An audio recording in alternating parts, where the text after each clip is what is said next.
Part 1. First, you have some time to look at questions 1 to 5.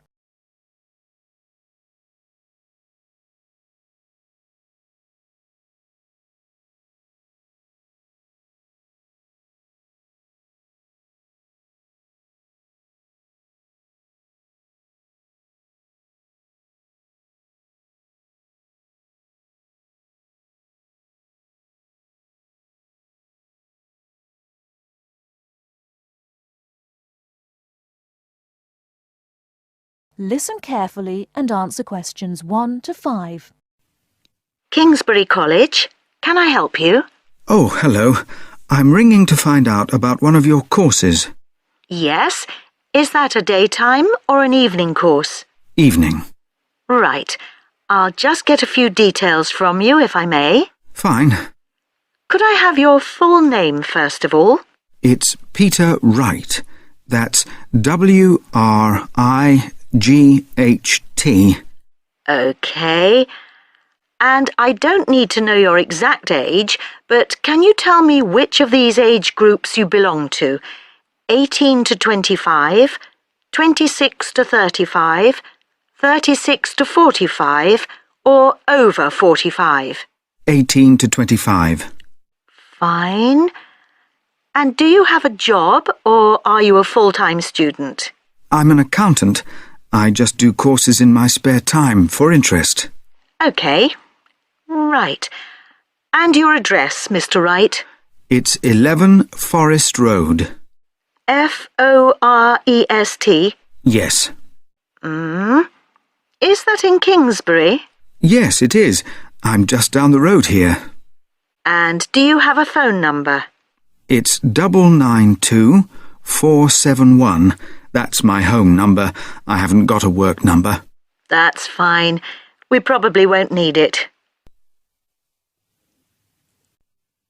Before you hear the rest of the conversation, you have some time to look at questions 6 to 10.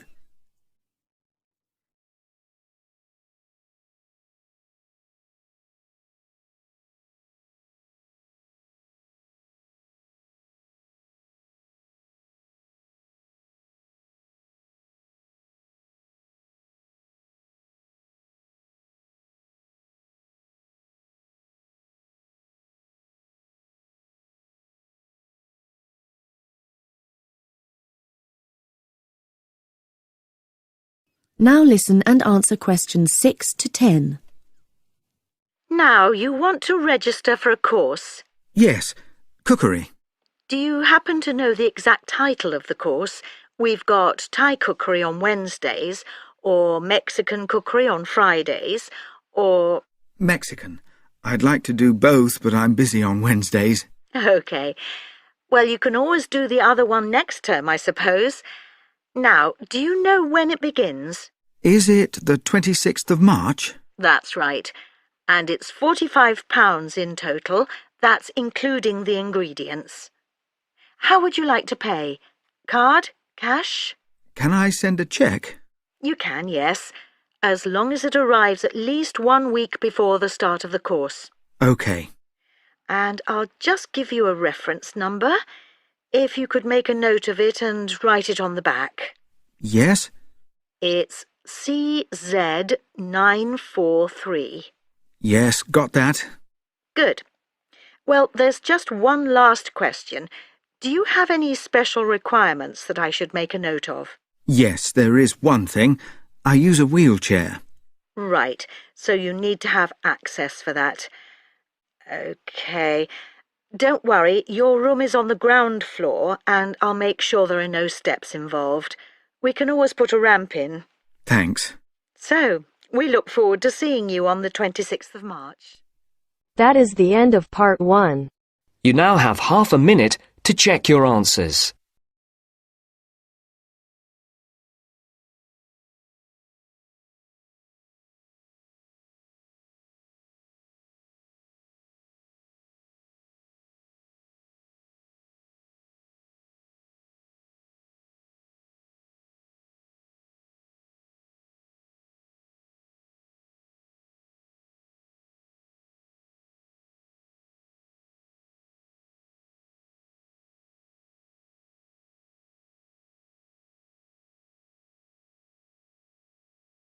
Now turns to part 2. Part 2. First, you have some time to look at questions 11 to 15.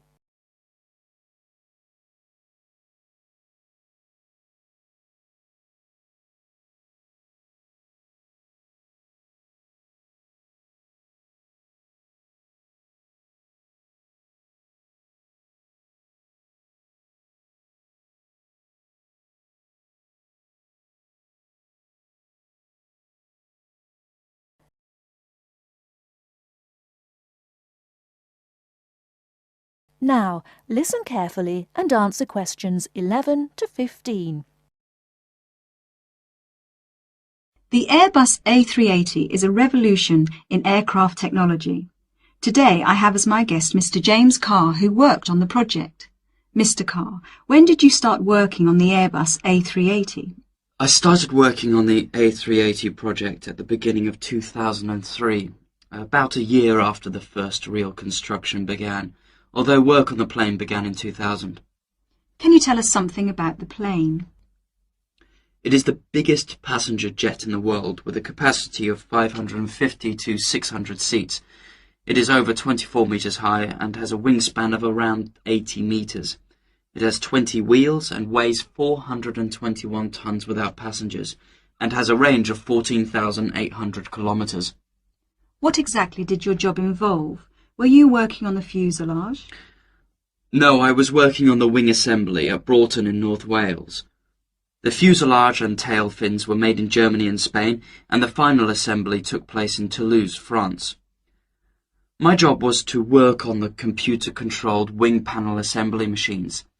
These wing panels are not just sheets of metal, but have reinforcing stringers, which are long pieces of metal running along their length. The stringers are needed for strength. For the A380, Airbus invested heavily in automated machinery to fit these. The wing panel assembly machines cost around $12 million each, and there are now 6 of them. The machines required control programs to operate them, which told them where to go and what to do. I was responsible for the control programs. How many people were working on the wing assembly? It involved around 1,000 people, but this was a small percentage of the total, and they weren't all working at Broughton. Before the wing assembly took place, the wing had to be designed. This required massive amounts of research. The wing must be strong enough, but the weight must be kept to a minimum for safe takeoff and landing. The takeoff speeds for large aircraft can exceed 330 kilometers per hour. What was the factory at West Broughton like? Very big. The part I worked in was as high as a 6 or 7-story building. On some days, there were clouds inside the main building. There were other buildings, offices and departments inside the main buildings. Workers used bicycles, trucks and vans to get around inside. The building is the size of 6.5 football pitches. How did you test the wing? The wings went through several tests to confirm design and stress predictions. For the new aircraft, we tested one set of wings to destruction to find the strength. In other words, we completely destroyed the wing. We used another set of wings for fatigue testing. Fatigue testing is where we move the wings up and down repeatedly over a long period to check that they perform well and that no cracks appear. There were also test aircraft that pilots flew to check flying performance, fuel economy, loading and safety. How did you feel when the first plane was finished? The A380 is the most significant commercial aerospace project in over 30 years, and so it was good to be involved with something so important. On the 27th of April 2005, we watched as the A380 test aircraft flew for the first time, and there was a real sense of achievement. Did you have any problems during the construction? We didn't attempt a project of this size without expecting some problems. The whole thing was a problem-solving challenge from start to finish. Nothing was predictable. For example, while we were developing the programs, the robots nearly put holes in the wrong place and we had to start again. All these problems cost the company millions of dollars along the way. How much did the whole project cost? I would guess it cost around £8.4 billion or 12.6 billion euros. Thanks for talking to us, Mr. Carr. Not at all.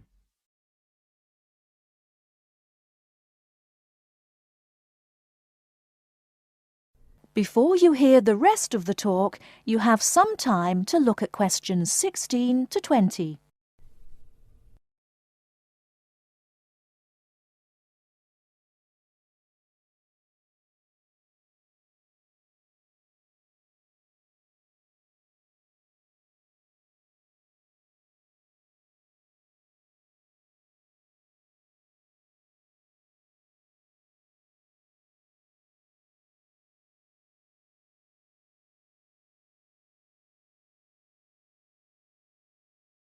Now listen and answer questions 16 to 20. Welcome to Eurostar International Customer Relations. For English, please press 1. Thanks. Your call will now be placed in a queue and answered as soon as an agent becomes available.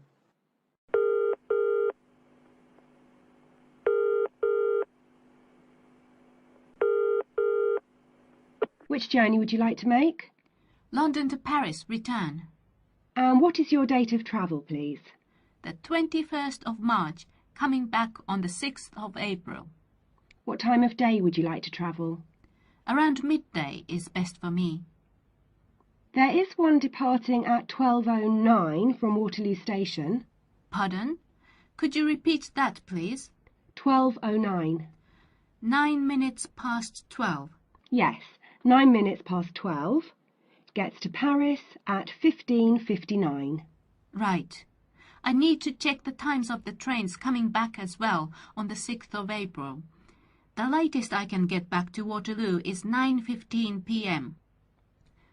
What's the last one I could catch to get back by 9:15? How about if you arrive at 21:53? Is that okay?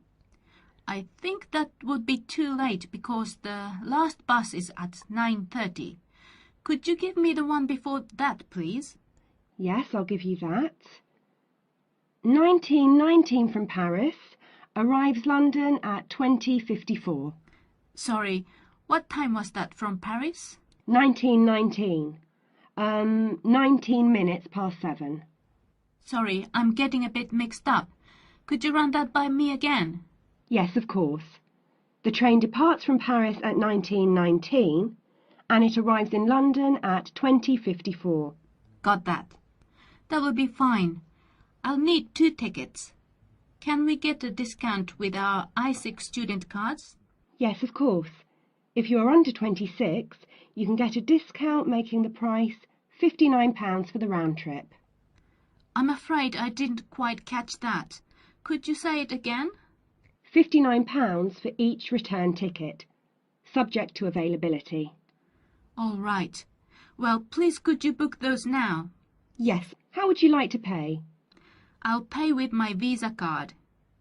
Could you give me the name on the card and the number, please?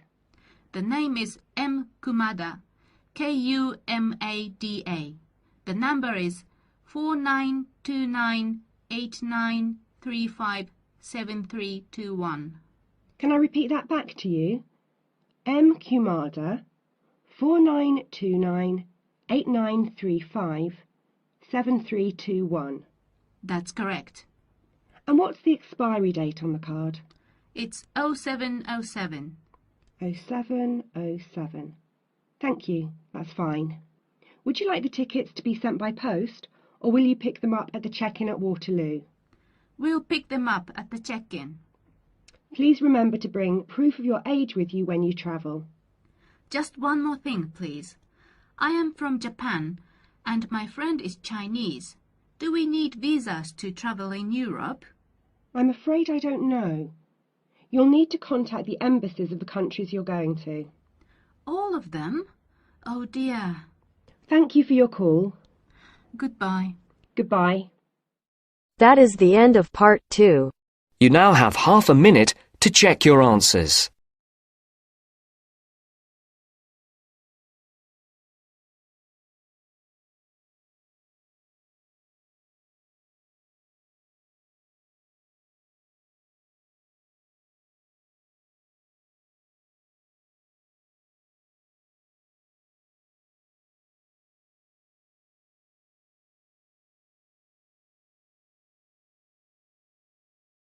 Now turns to Part 3.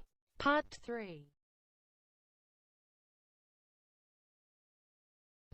You will hear a student called Julie talking to her classmate named Ricky about a new essay that Professor Johnson assigned. First, you have some time to look at questions 21 to 24.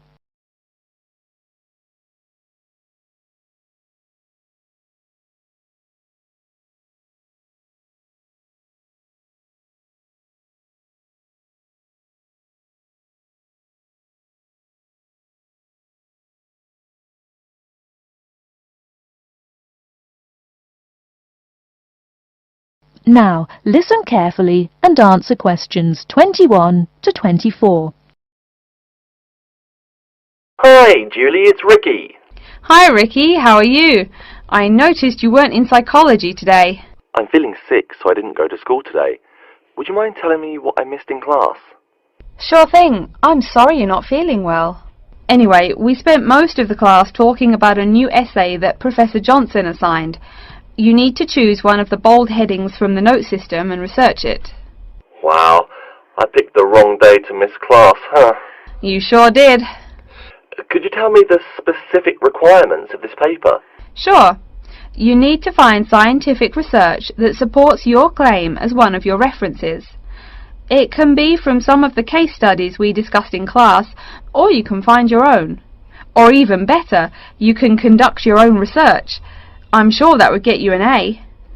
Have you decided what you're going to do yet? Also, where are you getting your references? Yeah, I'm going to research facial recognition by infants. I've already found a few experiments in scientific journals. That would probably be a good start for you. There are tons of journals in the library. Great idea, thanks. I'm considering writing my essay on the effects of one of the psychotropic drugs we talked about in class. I'm sure there is lots of stuff about it on the internet. Are we allowed to use information from the internet? Sure, you can use that as long as it's not your main source for information.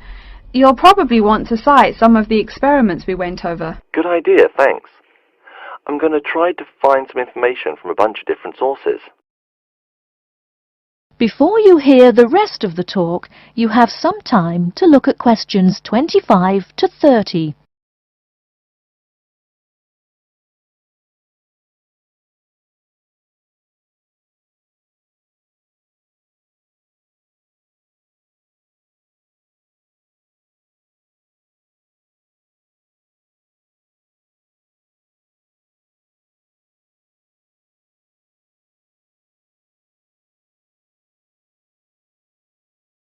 Now listen and answer questions 25 to 30.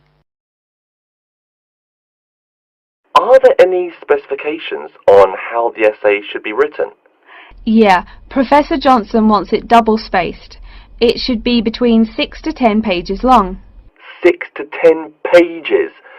That's so much! Oh, it's going to take forever. I know, the whole class groaned when he said that. Anyway, you also need to put the title in italics and... Wait, each section heading or just the main heading? Only the main heading should be in italics. I think section titles are supposed to be in the same format, but maybe in bold. You'll have to check that in class next time. Oh, okay. So I take it that the report has to be typed, since there are so many requirements. What are the other formatting requirements? Yep, it's got to be typed. Aside from that, there are still a few more specifications. You should number each page. Make sure it goes up in the top right corner. Okay, I'll make sure to write that down. I always forget to number the pages. Do we need to title and date each page too? You need the shortened title on every page, but no need to include the date. That should just be on the cover page. Okay, thanks. No problem.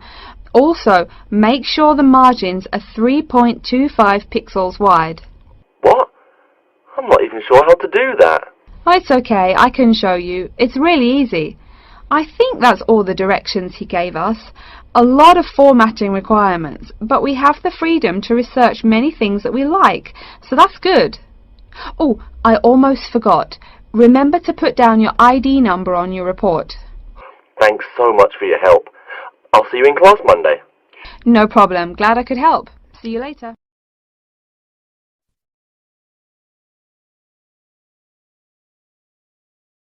That is the end of part 3. You now have half a minute to check your answers.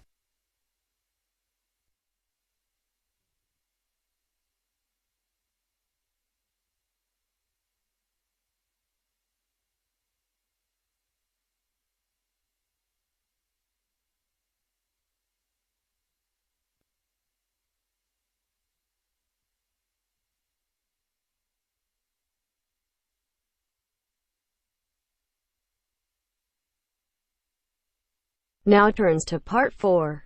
Part 4.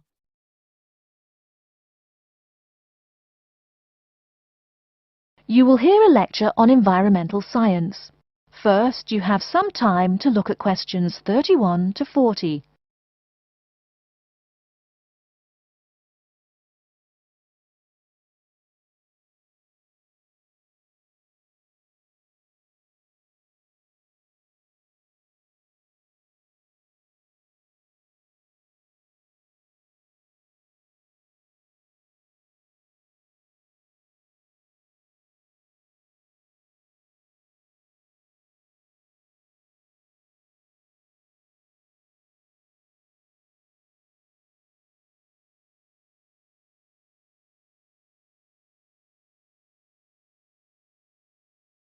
Now, listen carefully and answer questions 31 to 40.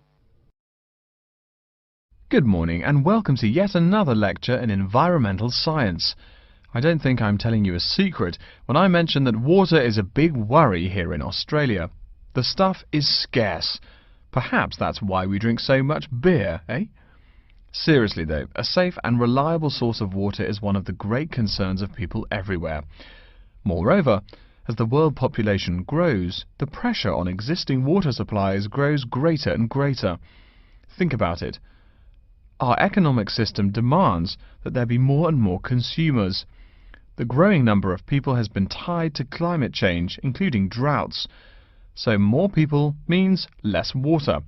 But our economic system demands a high birth rate. Forget about oil. Soon enough you will see wars for water. Mark my words. But today I'm going to confine my remarks to Australia. As noted already, here down under the water supply is extremely scarce.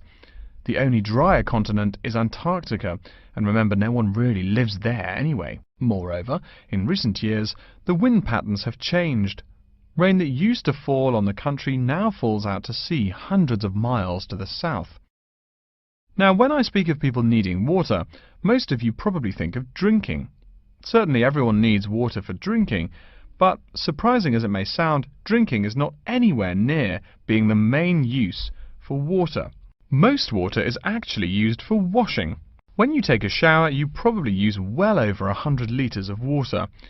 Every time you flush your toilet, that's about 8 litres, but most people drink no more than 2 litres or so per day. So, where to get water? It could be obtained from rainwater, but often rainfall consists of other harmful pollutants that evaporated with the water. In fact, acid rain, an intense example of this, causes harmful effects on the wildlife of the habitat on which it falls. Water from underground could also be used, though it is more difficult to contain and often must go through an extensive cleansing process. The purest water is found in rivers, creeks, lakes and dams. And, sad to say, Australia has precious few of these. Really, how many of your hometowns have rivers? Year-round rivers, I mean. The soil tends to be sandy, so water soaks into the ground. Many places are rocky too, so 87% of the rainfall is lost to evaporation. That's almost twice the evaporation rate in my native Canada. Speaking of rain, we already heard how rainfall is diminishing here in Oceania. The quantity itself isn't the only problem either. Going back to the problems with obtaining rainwater, a further problem is that rain is a useful source of water only if air pollution is fairly mild. Again, you're in a situation where you can't win. You need water where most people live. People tend to build cities where rainfall is adequate, but then modern cities tend to feature polluted air, which renders the rain far less easily usable. Okay, Let's take a look at the table here. You'll see it showing the relative pollution of rainfall in the world's cities. The more people, the dirtier the rain. This is becoming a huge concern for people in the West who want their water to be pure and safe. Though reliable drinking water is important everywhere, the concern in the West is reflected in all the government regulations and political campaigns aimed at solving this problem. In contrast, there are not as many demands made on the governments in Asian and African cultures to improve the water, as their focus is on other issues. Now, whatever the source of water, we can never afford to forget that all water is highly vulnerable to contamination. Whether we're getting it from the ground, from bodies of water or rainfall, it is susceptible to a variety of toxins. In fact, that's why we clean it before using it. Water carries with it filth and dirt. This problem shows up in a number of different ways. As humans and all other animals need water to survive, it's no surprise to us that one of the most important domestic uses of water is for drinking. Yet if you have old-fashioned lead pipes, you may slowly be poisoning yourself by drinking that nice clear water. The industrial pollution, farm chemicals and leaky landfills are well-known sources of contaminants as well. So what is being done to ensure we Australians a safe and steady supply of drinking water? There are a lot of initiatives that make admirable efforts to remedy this issue. We'll be talking about this when we meet again on Thursday, but as a preview, I can tell you that so far the amount of real solutions that have been produced is not nearly adequate. Traditionally, we've been very free in this country. That means that every person and every province tend to go its own way. So the mechanisms for water management are, in a word, insufficient. To begin seeing how this is so, I want you to read something before our next class. Though a lot of previous data on water usage and water management are inconclusive and have thus caused quite a concern, we can learn a lot from the contents of reports written on the subject.